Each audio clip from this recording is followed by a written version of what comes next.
अस्सलामुअलैकुम and welcome to our channel. Last video में हमने डॉकर सीएलआई की कुछ कमांड्स को देखा था। इस वीडियो में हम बाकी की कमांड्स को देखेंगे। तो चलें स्टार्ट करते हैं।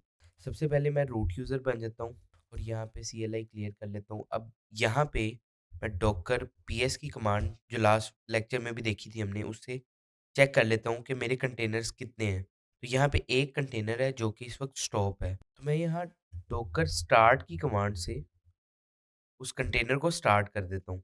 डॉकर पीएस माइनस ए की कमांड से आप देख सकते हैं कि वो कंटेनर इस वक्त रनिंग स्टेट में है। अब मैं इस कंटेनर के अंदर जाता हूँ और यहाँ पे सर्विस एनजिनिक्स रीस्टार्ट कर देता हूँ।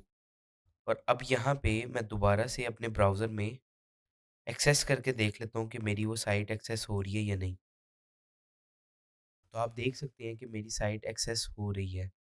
अब मुझे कुछ और चीज़ें भी करनी है। फॉर एग्ज़ाम्पल मैं चाहता हूँ यहाँ पे कि बेस पे एक फ़ाइल है, मैं फ़ाइल क्रिएट कर लेता हूँ बेस मशीन पे, like nano index dot HTML hive from container.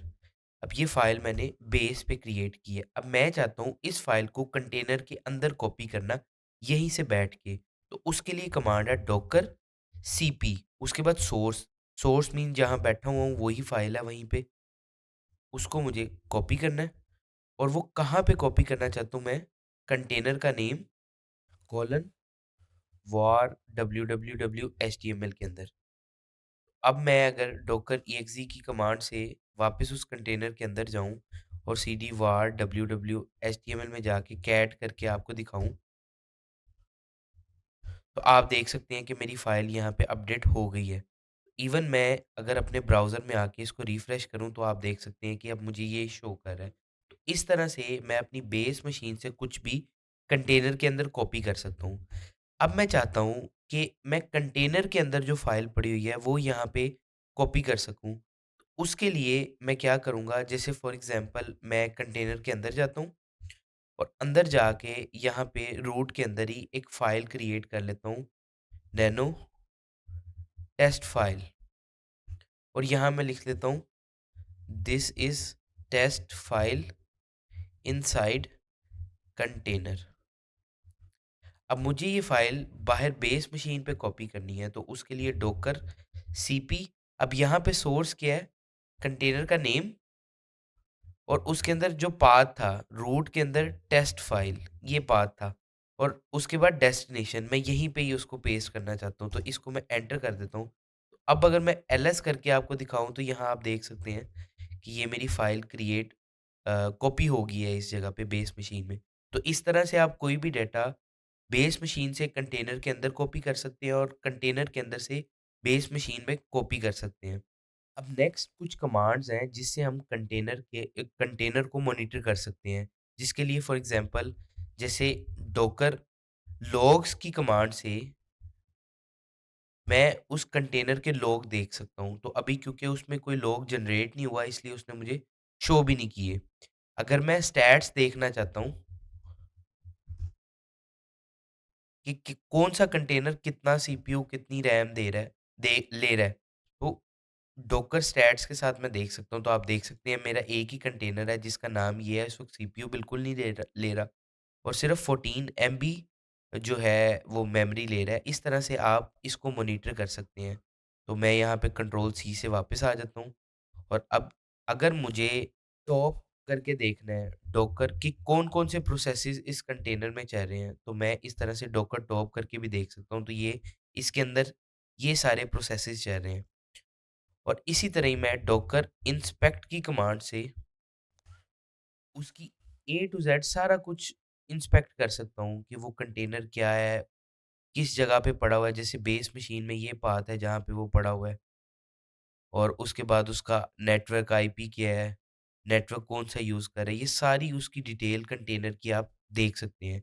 अब मैं चाहता हूँ कि ये जो मेरा कंटेनर है, इस कंटेनर को मैं अपने डॉकर हब पे पुश कर सकूँ, तो उसके लिए मैं यहाँ पे सबसे पहले डॉकर हब पे आता हूँ और डॉकर हब पे आने के बाद यहाँ साइन अप करके अकाउंट क्रिएट कर लेता हूँ।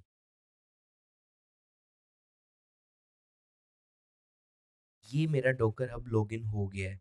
अब मुझे क्या करना है, अपनी इमेज को यहाँ पे पुश करना है इस डॉकर हब में। तो यहाँ पे आप हब में आके रिपॉज़िटरीज़ पे अगर क्लिक करेंगे, तो यहाँ पे जितनी भी आपने रिपॉज़िटरीज़ क्रिएट की होंगी, वो यहाँ शो हो जाएँगी। अब क्योंकि मैंने यहाँ पे कोई भी रिपॉज़िटरी क्रिएट नहीं की, तो इसलिए यहाँ पे मुझे क्रिएट अ रिपॉज़िटरी की ऑप्शन दे रहा है। मैं क्लिक करता हूँ और ये वेरीफ़ाई करने को कह रहा है, मैं अपनी ईमेल को पहले वेरीफ़ाई कर लेता हूँ। अब यहाँ पे मैं रिपॉज़िटरीज़ में अगर आऊँ, अब वो मुझे क्रिएट करने देगा। मैं क्रिएट अ रिपॉज़िटरी पे क्लिक करता हूँ और यहाँ पे रिपॉज़िटरी का नेम रख लेता हूँ टेस्ट एनजिनिक्स। और इस रिपॉज़िटरी को मैं पब्लिक रखना चाहता हूँ या प्राइवेट, ये ऑप्शन मुझे दोनों दे रहा है। तो अभी के लिए मैं क्या करता हूँ, यहाँ पे प्राइवेट पे क्लिक करके क्रिएट कर देता हूँ। अब क्रिएट करने के बाद ये आप राइट साइड पे ऊपर देख सकते हैं कि वो मुझे बता रहा है कि आपका जो इमेज का नाम है, वो किस तरह से होना चाहिए। वो कह रहा है कि सबसे पहले आपका यूज़र नेम होना चाहिए, उसके बाद स्लैश और आगे इमेज का नेम होना चाहिए, देन कॉलन और फिर टैग होना चाहिए। तो अभी यहाँ पे मैं इसको कॉपी कर लेता हूँ और अगर मैं अपनी मशीन में आऊँ, तो यहाँ मैं डॉकर इमेजेस करके दिखाऊँ, तो आप देख सकते हैं कि इस नाम से मेरा कोई भी इमेज नहीं है। तो मैं एक काम करता हूँ, इसी कंटेनर को एक बार फिर से कमिट करता हूँ और इस बार अब मैं जो मशीन का नेम रखूँगा, वो ये रखूँगा। लाइक जो टैग उसने मुझे कहा है इमेज का होना चाहिए, एग्ज़ैक्ट वही नेम मैं यहाँ रख के और एंटर कर देता हूँ। ये आप देख सकते हैं कि मेरा इमेज क्रिएट हो गया और इस बार इमेज का नाम एग्ज़ैक्ट वही है जो रिपॉज़िटरी मैंने क्रिएट करते हुए वहाँ पे नाम दिया है। आप इस तरह से भी कर सकते हैं और दूसरा आप डॉकर टैग और जिस भी इमेज को फॉर एग्ज़ाम्पल इसी को ही मैंने टैग लगाना है, यहाँ पे मैं पेस्ट कर देता हूँ और जस्ट मैं यहाँ पे वेरिएंट 1 ये देना चाहता हूँ और एंटर कर दूँगा, तो एक डॉकर इमेजेस करके अगर आपको मैं दिखाऊँ तो अगेन उसने एक नई इमेज क्रिएट कर दी है, जो एक्चुअल में उसने नई इमेज क्रिएट नहीं की, जस्ट एक कॉपी बना दी है, वो जो इमेज पहले था उसी की, जस्ट जिसमें टैग चेंज है। अब मैं चाहता हूँ कि ये वहाँ पे पुश कर सकूँ, तो उसके लिए सबसे पहले मुझे डॉकर लॉगिन की कमांड से लॉगिन होना पड़ेगा। तो जब मैं डॉकर लॉगिन की कमांड चलाता हूँ, तो यहाँ पे एंटर प्रेस करता हूँ और ये यूआरएल उसने मुझे दे दिया है। यहाँ से कॉपी करके अगर मैं यहाँ पेस्ट करूँ, तो ये मुझे यहाँ पे एक कोड देगा, जैसा कि ये इसने दिया हुआ है। इसको मैं कॉपी करता हूँ, यहाँ आके पेस्ट करके एंटर करता हूँ, तो आप देख सकते हैं कि मेरा डॉकर यहाँ पे लॉगिन हो जाएगा अभी। ये लॉगिन सक्सेसफुल का मैसेज मुझे आ गया है। इसका मतलब है कि अब मैं सक्सेसफुली अपनी इस इमेज को अपने डॉकर ऐप पे पुश कर सकता हूँ। तो मैं डॉकर पुश की कमांड से उसके बाद ये फुल नेम यहाँ पे मैं पेस्ट करता हूँ और एंटर कर देता हूँ। तो आप देख रहे हैं कि मेरा पुश होना स्टार्ट हो गया है ये इमेज। आप देख सकते हैं उसने पुश कर दी है। अब यहाँ आके मैं अगर अपने अकाउंट में आके रिपॉज़िटरी में इसको रिफ्रेश करूँ, तो ये देखें जी, यहाँ पे एक इमेज लेटेस्ट टैग के साथ मेरे पास आ गया है।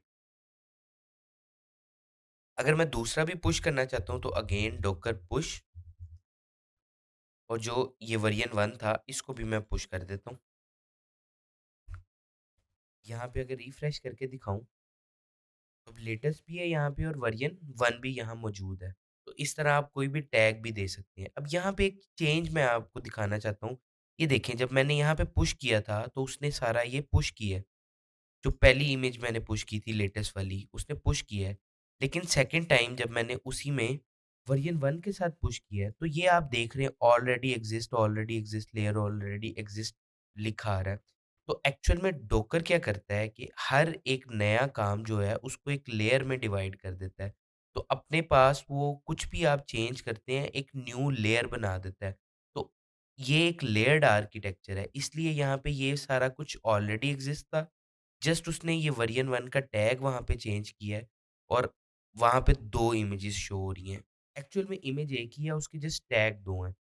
तो इस तरह से वहाँ पे हम पुश कर सकते हैं। अब मैं क्या करता हूँ, डॉकर स्टॉप करता हूँ और डॉकर स्टॉप से अपना कंटेनर स्टॉप करता हूँ। डॉकर आरएम से अपना कंटेनर डिलीट कर देता हूँ और डॉकर आरएमआई से अपनी इमेज को भी डिलीट कर देता हूँ। डॉकर लॉगआउट की कमांड से आप वापस लॉग आउट भी हो सकते हैं। अब मैं एक डॉकर इमेजेस करके अगर आपको शो करवाऊँ तो यहाँ पे वो वाली इमेज नहीं है, और डॉकर PS-A की कमांड से दिखाऊँ तो कोई भी कंटेनर नहीं है। तो मुझे अब रन की कमांड से क्या करना है, एक कंटेनर क्रिएट करना है, और इस बार जो मैं कंटेनर क्रिएट करूँगा वो जो अभी हमने इमेज पुश की है उसके साथ करूँगा। तो यहाँ पे जो इमेज का नेम है, मैं वो क्या देना चाह रहा हूँ, जो अभी मैंने पुश की है वो वाली, ये नेम है। ये इमेज का नेम है, और उसके बाद टैग कौन-सा है, लेटेस्ट, और इसका कंटेनर का नेम भी मैं यही रहने देना चाहता हूँ। तो यहाँ पे मैं एंटर करता हूँ, तो अभी वो लोकली फाइंड कर रहा है। लोकली फाइंड करने के बाद उसने डॉकर हब पे फाइंड किया, लेकिन आप क्या देख रहे हैं कि ये उसने क्लोन नहीं किया। क्यों नहीं किया? क्योंकि वो कह रहा है कि आपकी ये पर्सनल रेपो है सुफ़ियान अहमद 1 के की, तो आपको सबसे पहले डॉकर लॉगिन करना पड़ेगा। तो यहाँ मैं डॉकर लॉगिन कर लेता हूँ। लॉगिन करने के बाद अगेन वो सेम प्रोसेस है। तो आप देख सकते हैं कि मेरा डॉकर अब लॉगिन हो गया है। अब मैं सेम कमांड के साथ अगर एंटर करता हूँ, तो अब आप देखिएगा कि उसने पहले लोकली फाइंड करने की कोशिश किया, उसे नहीं मिली। उसके बाद वो मेरी इस रेपॉज़िटरी में, क्योंकि मेरे पास ये लॉगिन है डॉकर, तो उसने मेरी प्राइवेट रेपॉज़िटरी को भी सर्च किया और उसमें उसको ये मिल गया है। और जब मिल गया है तो उसने वो डाउनलोड किया है। डॉकर इमेजेस करके अगर मैं आपको दिखाऊँ, तो यहाँ पे ये इमेज पहले डाउनलोड किया है, और डाउनलोड करने के बाद डॉकर PS-A करके अगर दिखाऊँ, तो वो कंटेनर क्रिएट भी कर दिया है। सिंपल मुझे इस कंटेनर के अंदर जाना है, और यहाँ पे सर्विस nginx स्टार्ट की कमांड चलानी है। अब मैं अगर यहाँ पे आके रिफ्रेश करके आपको दिखाऊँ, तो ये देखिए मेरा कंटेनर बिल्कुल चल रहा है। मैं इस तरह से इसी के क्लोन्ड डिफरेंट पोर्ट्स पे भी चला सकता हूँ। तो अभी ये कंटेनर के अंदर हूँ मैं, एग्ज़िट से बाहर आता हूँ, और यहाँ पे डॉकर रन की कमांड से मैं पोर्ट 9001 पे एक नया कंटेनर जिसका और nginx 1 के नाम से मैं एंटर कर देता हूँ। तो अब अगर मैं यहाँ पे डॉकर exec-it की कमांड के साथ मैं उस कंटेनर के अंदर चले जाऊँ, और यहाँ पे सर्विस nginx रीस्टार्ट कर दूँ,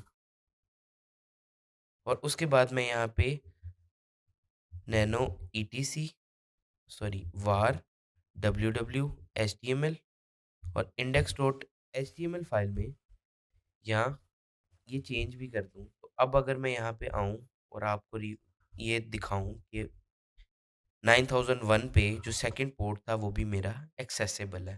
तो इस तरह से आप कंटेनर्स क्रिएट भी कर सकते हैं, उसके लॉग्स देख सकते हैं, उसको डॉकर अप पे पुश कर सकते हैं। ये सारी डॉकर CLI की कमांड्स हमने देख ली हैं। अब आपने एक-एक कमांड को स्पेशली प्रैक्टिस करना है।